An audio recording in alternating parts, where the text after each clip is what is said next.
Here's Kevin Stefanski from yesterday talking about the Deshaun Watson suspension and the plan at quarterback in his absence, however long that may be. We have a plan, certainly for practice. As we get closer to the preseason games, we'll make some decisions as it relates to that. But my understanding is that he can play in the preseason games. As you can imagine, we're dealing with some uncertainties, and that's okay. That's life for a football team oftentimes. So we have a couple different plans, and we're going to stick to it, again, until we have more information. Multiple different plans. See, he understands. And I read his transcript yesterday. He hadn't read the decision, and I know he's otherwise working, but it's very useful when you show up for a press conference, when you're going to be asked about the decision, to be able to say truthfully, I haven't read it. Not a bad strategy, because you can't get asked a lot of specific questions if all you say, and you can truthfully say, I haven't read it.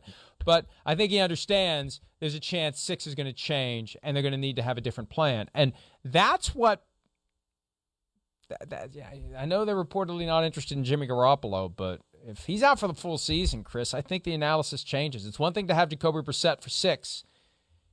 Is Jacoby Brissett your guy for 17? I don't know.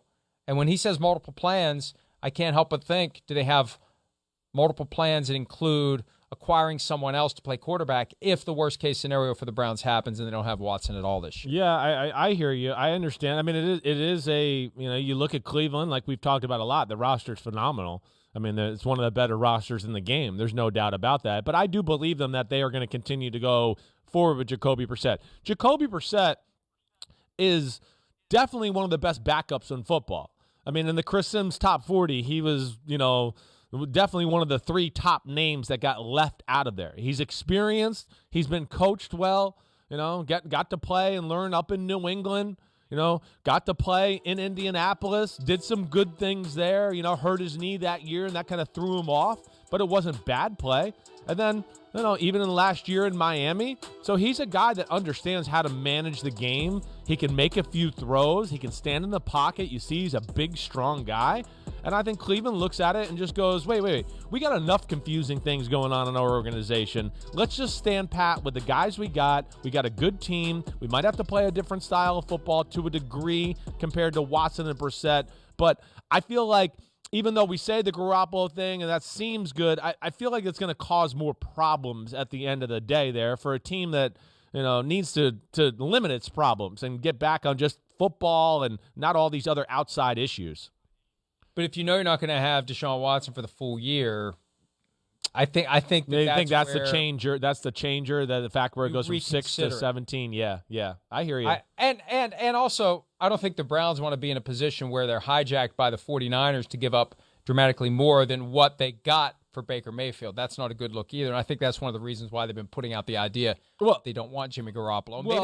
Maybe they get lucky. To the extent there's any good luck for the Browns in this, if they don't find out they're going to be without Watson for the full season until after Garoppolo was cut by the 49ers, then you just go sign Garoppolo. That's right. And I think that I'm not sure it's going to line up that way. No, I don't know if it lines up that way either. But, one, if you're Jimmy Garoppolo, we know he'd like his $25 million, but I don't think the Browns are going to take that on. I mean, not right now. No way.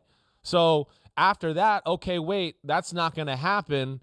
If you're Jimmy Garoppolo and why we're going down this road, all right, so now where's a team that I could go, and if I do play, I could be set up and have talent around me to set myself up for the next year and being a starting quarterback somewhere.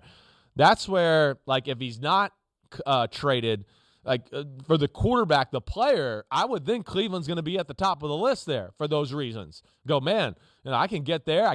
It's a similar, somewhat offense as far as the West Coast offense in Shanahan. And he'll be able to play that running game, not going to have to throw it 40 times a game and carry a team that way. That I would think would be on the top of his list if it comes to that. Hi, I'm Mike Tirico, and thanks for watching. Make sure to hit subscribe for the latest news and highlights from NBC Sports.